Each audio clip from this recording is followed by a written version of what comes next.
Aunty ने मेरे लिए कलर लगाए बालों पे।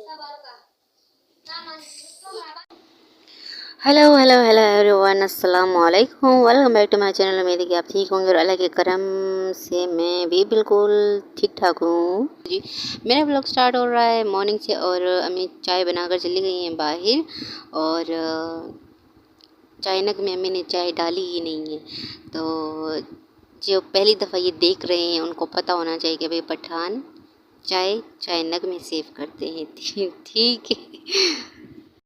तो जी सुबह के बज चुके हैं तकरीबन 10 और बस सुबह की लेटी हुई थी। सोचा अभी उठती हूँ तो अम्मी बाहर जा रही थी, अम्मी को कोई काम था तो मैं उठ गई थी। और पूरे दिन का व्लॉग तो मैं नहीं शेयर कर सकी, सॉरी।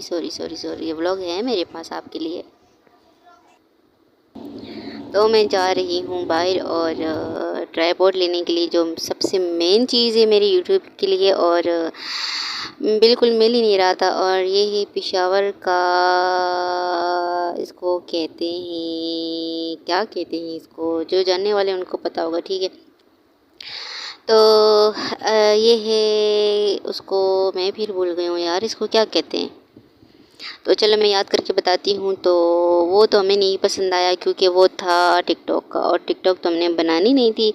तो ये हमें मुश्किल से मिला है, मुश्किल से हमें मिला है। हाँ, ये फाटक फाटक पेशावर का फाटक, ठीक है। तो ये फाटक है और हम फाटक पर आए हैं। मेरी सिस्टर की थी सदर जाते हैं, तो मैंने कहा पहले फाटक जाते हैं, वहाँ पर पता करते हैं, हो सकता है मिल जाए।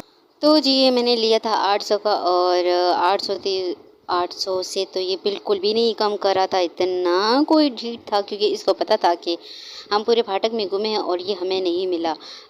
होगा किसी किसी दुकानदार के पास, लेकिन उनको पता ही नहीं था कि ट्राइपॉड क्या होता है, क्योंकि यहाँ पर ज़्यादातर पढ़े लिखे लोग नहीं हैं। जो हमारी नौजवान नस्ल है माशाल्लाह से, जो पढ़ी लिखी नहीं है, ठीक है, तो उनको माँ बाप दुकानों में बिठा देते हैं। तो इस वजह से उनको पता ही नहीं था। तो इन्होंने भी कहा कि नहीं है, लेकिन जब मेरी नज़र पड़ी मैंने कहा वो है, तो इन्होंने कहा कि अच्छा इसको ट्राइपॉड बोलते हैं। तो मैंने कहा जी इसको ट्राइपॉड बोलते हैं। तो ये तो 800 से बिल्कुल कम ही नहीं कर रहा था। तो ये है कि पठान औरतें भी काफ़ी सख्त होती हैं, वो अपने जो दुकानदार होता है उससे चीज़ कम करवा लेती हैं, और रेट में तो पठान औरतें माहिर होती हैं, ठीक है, कम करवाने में। तो दुकानदार बाद में ये भी बोलते हैं कि बड़े भाई सख्त हो आप लोग। तो एक मेरी सिस्टर ने ट्राइपॉड लिया है, और इसलिए उन्होंने लिया है कि उनका भी एक चैनल है, उन्होंने अभी न्यू चैनल बनाया है।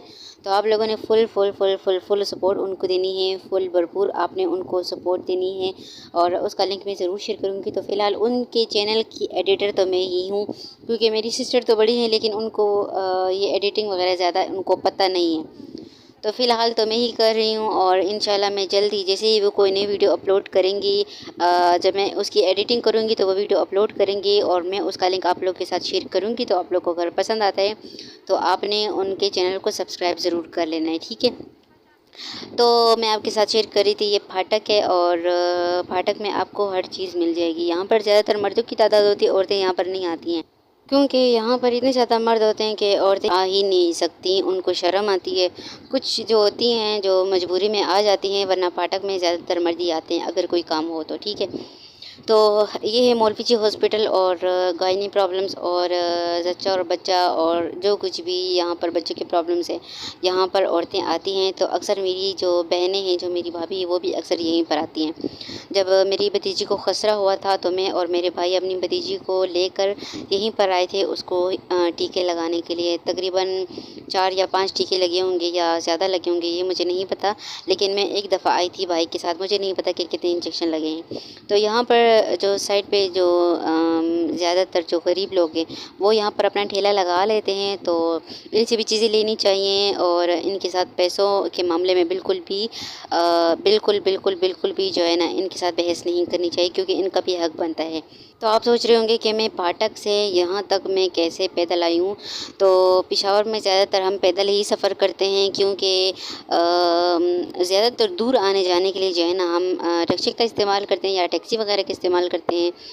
तो ज़्यादातर हमने कभी अगर जाना हो किसी काम के लिए और हम चल सकते हो, हमारी हिम्मत हो, तो फिर हम पैदल चल लेते हैं। और वैसे ज़्यादातर हम पेशावर में पैदल ही चलते हैं।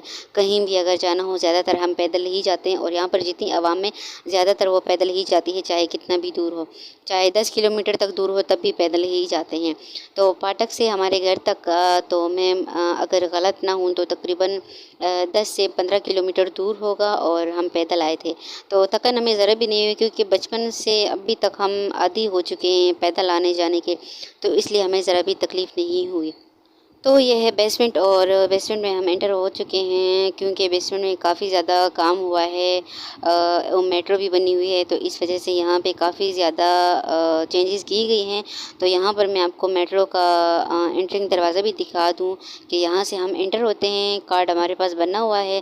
मेट्रो में हमने सफ़र नहीं किया, क्योंकि हमने कारखाना मार्केट नहीं जाना था, ना हमने सदर जाना था। सदर हम अगर जाते तो हम मेट्रो में सफ़र करते, और उसका ब्लॉग मैं आपके साथ ज़रूर शेयर करती। तो हमने फाटक जाना था, और फाटक के लिए तो हमें बस की ज़रूरत ही नहीं थी, हम पैदल ही चले गए थे। मैंने अपने सिस्टर को कहा कि हम पैदल ही चल लेते हैं, वॉक भी हो जाएगी थोड़ी सी। तो क्योंकि पेशावर में आपको पता है छोटे छोटे घर होते हैं, सिर्फ सीढ़ियाँ ही होती है जिससे हम वर्जिश कर सकते हैं, तो बाकी तो काम होता ही नहीं है। तो ये जो बाबा जी आपको बैठे हुए नज़र आ रहे हैं ना, ये जो मास्क बेच रहे हैं, ये हमारे घर के पास बैठते हैं, और बस इनकी भी मदद करनी चाहिए। और काफ़ी गरीब लोग ये होते हैं, और ज़्यादातर यहाँ पर सीढ़ियों में गरीब ही लोग बैठते हैं। तो बेसमेंट से हम निकल आए हैं, और ये है हशनगरी। यहाँ पे हशनगरी स्टार्ट हो रही है। तो सारे जो मिठाइयाँ शिठाइयाँ यहाँ पे वो दुकानें बनी हुई हैं, और फ्रूट वगैरह जूस शॉप, और काफ़ी ज़्यादा दुकानें यहाँ पर बनी हुई हैं। स्पेशली तौर पर यहाँ का जो नाश्ता है वो भी बहुत ज़्यादा मशहूर है पेशावर में, एक किस्सा खानी का और एक यहाँ का, ठीक है। तो यहाँ के जो लोग हैं वो सुबह सुबह उठते हैं, हलवा पूड़ी और पराठे वगैरह जो भी हो यहाँ से हम लेकर आते हैं। अगर अम्मी को कोई मजबूरी हो, अम्मी घर में ना हो और कहीं गई भी हो, और सुबह हमें नाश्ते की तलब हो रही हो, तो जब मैं उठती हूँ मेरी सिस्टर कहते हैं भाई बाहर से नाश्ता ले आओ, तो फिर मैं यहाँ पर आती हूँ नाश्ता लेने के लिए। हलवा पूड़ी वगैरह, मलाई वगैरह, या जो कुछ भी हमने लेना हो हम यहीं से लेकर आते हैं। यहाँ पे पराठे भी बहुत मज़े के मिलते हैं शाम के टाइम। तो वो पीछे दुकान गुजर चुकी है, जब मैं बेसमेंट से निकली हूँ तो वहीं पर पराठों की दुकान बनी हुई थी।